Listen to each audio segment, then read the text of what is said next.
What makes you interested in learning more about a world, and what makes you understand a world in a deeper way?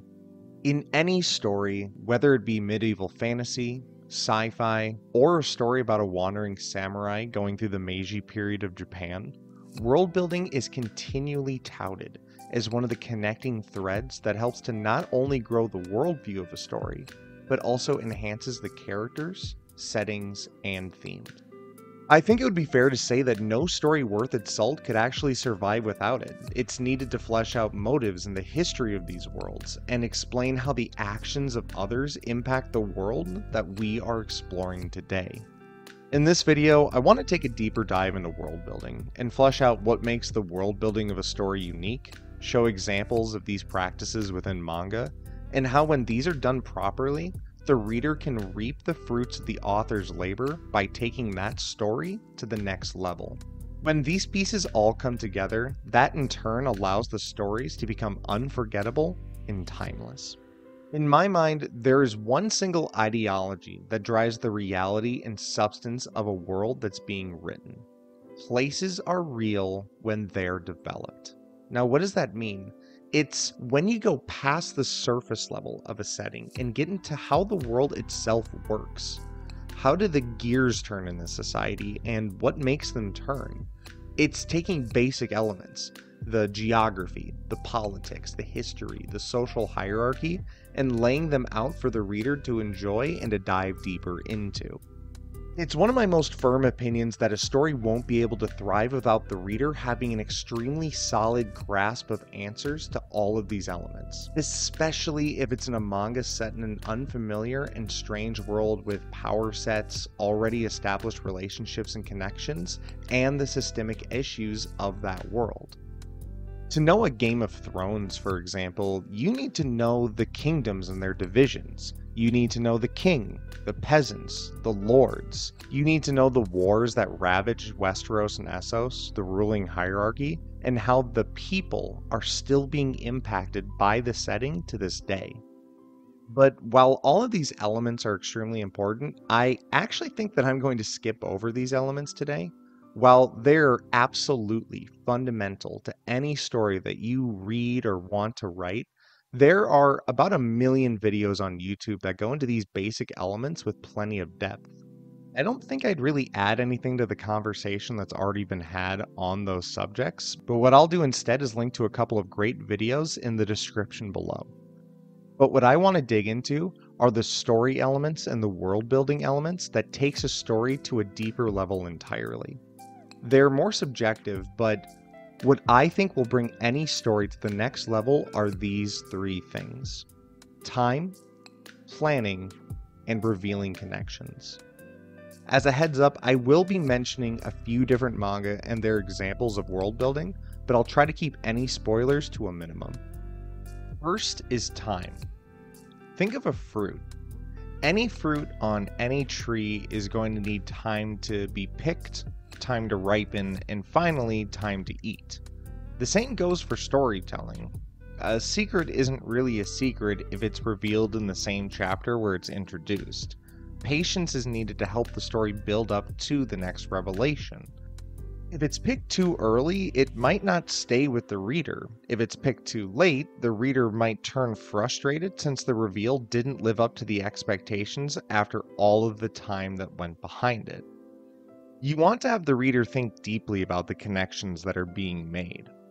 Maybe the answer to your secret gets revealed in the next chapter, the next arc, or right at the end of your story, but when the reader waits, and as long as that wait isn't too long, they will start to experience the awesome buildup to this revelation. They will finally get to eat the fruit that they've been staring at. Let's look at an example of time done right. Fullmetal Alchemist is still one of my favorite stories in all of fiction, not just manga. I think the characters are great, the power system is fun, but most importantly in regards to this video, the world building plays directly into the plot and the future of that story, along with all of its answers and consequences of that world building. For example, this page regarding the destruction of Xerxes and the philosopher from the East and West had an ample amount of foreshadowing leading into the final moments of Fullmetal Alchemist. Sharing myths is a common aspect in the real world, and when I first saw this, I thought that both of these philosophers were the same person, perhaps a traveling alchemist that was able to share knowledge many years ago, which therefore helped establish the knowledge the world has today. My mind started to race and think of more and more questions. Where did they come from? Is this philosopher related to the destruction of Xerxes? They were first mentioned in this chapter where we come across the ruins of Xerxes for the first time, so there's probably something connecting those two pieces. But because Hiromu Arakawa, the author of Fullmetal Alchemist, took the time to lead up to this answer, it sat in the back of the reader's mind. When we see that there's more to the story afterwards, we're practically salivating for that first bite. In this chapter, there's talk about how this great city, this shining civilization, was brought down to its knees in one night. Edward stumbles across the first preview of our answers to these questions. Ed stares at what looks to be a transmutation circle, but one that's a little more off than the normal ones we've seen. In the middle of that transmutation circle, there's a familiar looking symbol. We've seen something quite similar to it on Ed's pocket watch, the same that he got when he became a state alchemist, but it isn't exact. The realization is that there's probably more of a connection that we'll see later on. Later in the series, we learn that Van Hohenheim, the father of Ed and Alphonse, was working with the dwarf in the flask, who would later be known as Father. Pieces start to come together. You can see in the bottom left panel of this page that the same transmutation circle that Ed has stood in front of is present in this bandit's list of instructions. Those readers with great memories, or those that went back and reread the first chapter when we came across Xerxes, undoubtedly picked this up. The tension starts to build as you read from one page to the next, looking for hints and answers to our questions. What's fascinating is that Van Hohenheim's realization that the dwarf in the flask has built a citywide transmutation circle to wipe out Xerxes matches what we as the readers are learning in that moment. It's because Arakawa took enough time to build up to this point that we were sufficiently shocked by how this flashback ended. As we worked our way through the story, we eventually needed an answer, and once we get that answer, it would create the wasteland where Ed eventually stood 4 centuries later. Van Hohenheim is tricked, and in turn, the very same transmutation circle lays waste to the city. The first appearance of the ruins was in chapter 40, and the reveal and the answer to the lingering questions that we had was in chapter 75. Now, it's never a hard formula for how long you should wait to answer a question that's been posed. It's always going to be subjective, based on the story and the events in the plot, but in this case, the amount of time that was used to help pique the reader's interest was perfect. It also helps to answer multiple questions at once. What happened to the ruins of the city? What was different about the transmutation circle that Ed saw? And it also helped to further develop the backstories of Van Hohenheim and the creature that would later be known as Father, as well as expanding their relationship and the reasoning behind their future interactions. The world of Fullmetal Alchemist is a very ripe and connected one. This is just one of the many threads that are pulled throughout the story, and it's one of the reasons why it remains so engaging and exciting to this day. Second is planning. Having a plan of attack is crucial to make sure that the writing isn't just going by the seat of their pants or winging it.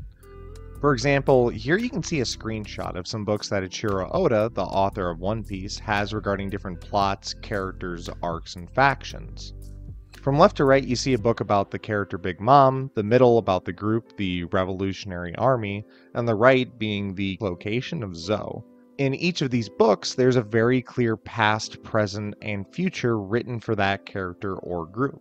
There are motivations, power sets, groups, plots, geography, ways of life, and their connections to the larger world written in massive detail. If you're a writer, you should honestly strive to do the same. In my opinion, there are very, very few writers in the world who have reached this level of forethought in their series, and Oda is absolutely one of them. When the author is able to effectively plan out a story, and when the mysteries start to shine through and reveal deep-seated facts about the world, the past, and the integral parts of the societies that they live in, it answers questions. How are these factions important to the world at large? What do they do to impact the places that they live today? What are their guiding principles? What do they want? And what will they do in order to achieve their goals? From day one, Oda has been pretty clear regarding the plan that has been set out for One Piece. He said that he's had the final panel in his mind since he started the story. By simply reading the story, you feel like Oda has never winged it while writing One Piece. There is always a very clear plan moving forward. How does Luffy progress through the world? He gains crewmates and allies, defeats villains, and continues to cement himself in various plot lines and how they're able to interact with the world at large after they've interacted with Luffy. His presence changes the future of those places that he's been to in a meaningful and tangible way. We're able to see these changes thanks to the planning and story that has already been laid out by Oda. The third and final part of this is revealing connections. As all good things come in threes, I think this might actually be the most important aspect of them all, albeit only slightly. Revealing the connections of a world is one of the single most important things that an author can do in regards to world building.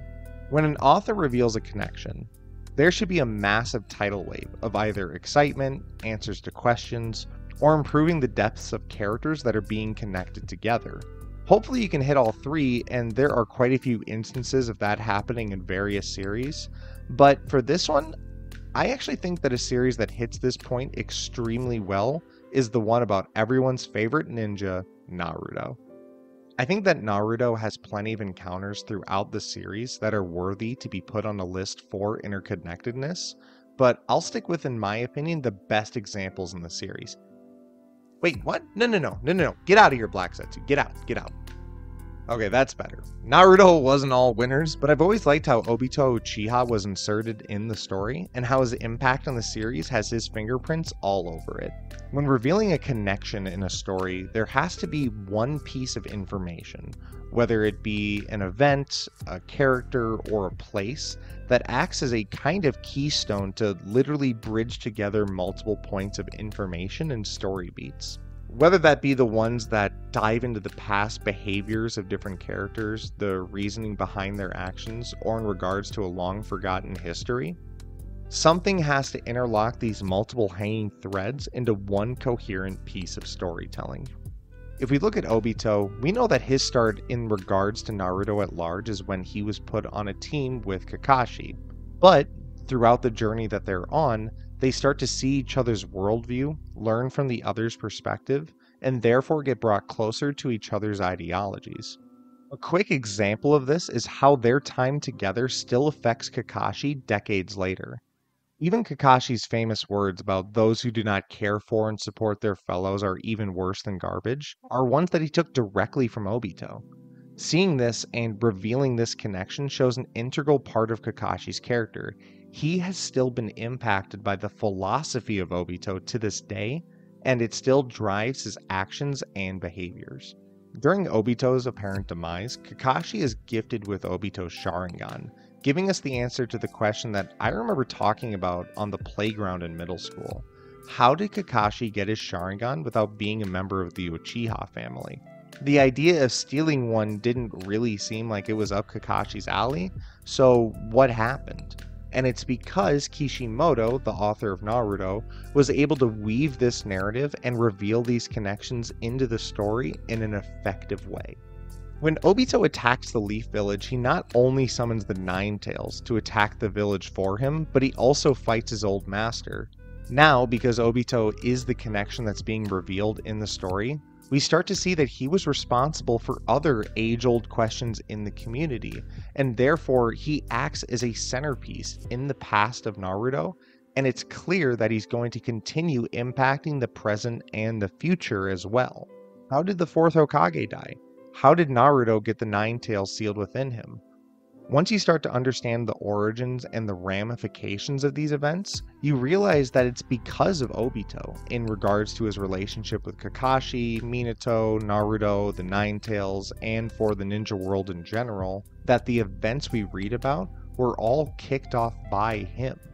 If you want to think about a web of the characters that Obito has had a significant impact on, the list just keeps getting bigger and more interconnected. If Obito is the center connecting these threads, and all of these outside connections are related to each other somehow through their own separate interactions, that just further enables the depth of characters to be fleshed out and enhanced to a new level. In Naruto, Obito might have had the biggest coherent impact on the events of the story.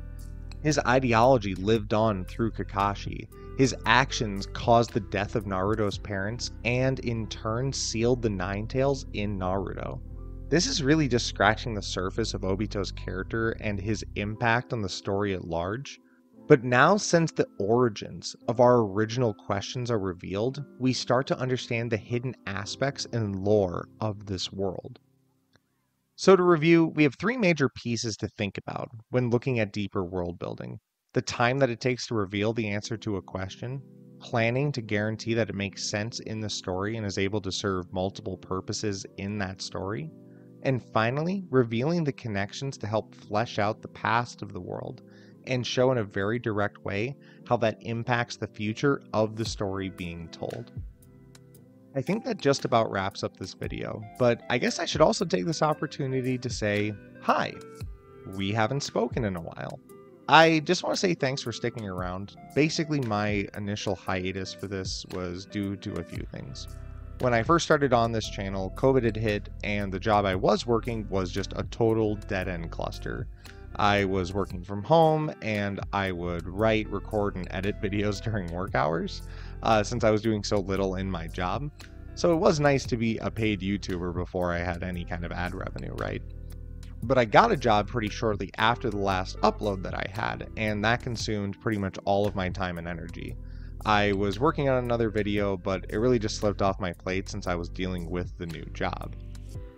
What brought me back was a super kind tweet that I got from Hoshi Zoras, and hopefully I'm pronouncing that correctly, but I can absolutely and confidently say that I would not have done this video without your tweet bringing me back to even check out the channel. Once I logged back in, I saw all of the other supportive comments below the videos, and some of them were months and months old. Honestly, I thought that all of my videos just kind of got sucked into the pits of YouTube, and I didn't really expect anyone to find them. So thank you to everyone else who commented as well. Getting that kind of positive feedback for something that you thought wouldn't mean anything is truly, truly a really great feeling. I'm working on another video right now, and that one's going to be a surprise, but for this one, this whole video is dedicated to the people who liked and subscribed before, and Hoshi Zoras for that nice tweet. You know, they're really simple comments when you do leave them, and I'm sure when you left them, you might not have thought very deeply about it when you first sent it off, but it had an impact on me and made me jump back on the horse, so thank you so much. As for me, I'm Panel Flow, and I'll see you next time. I promise I won't ghost you for a year again. Bye-bye.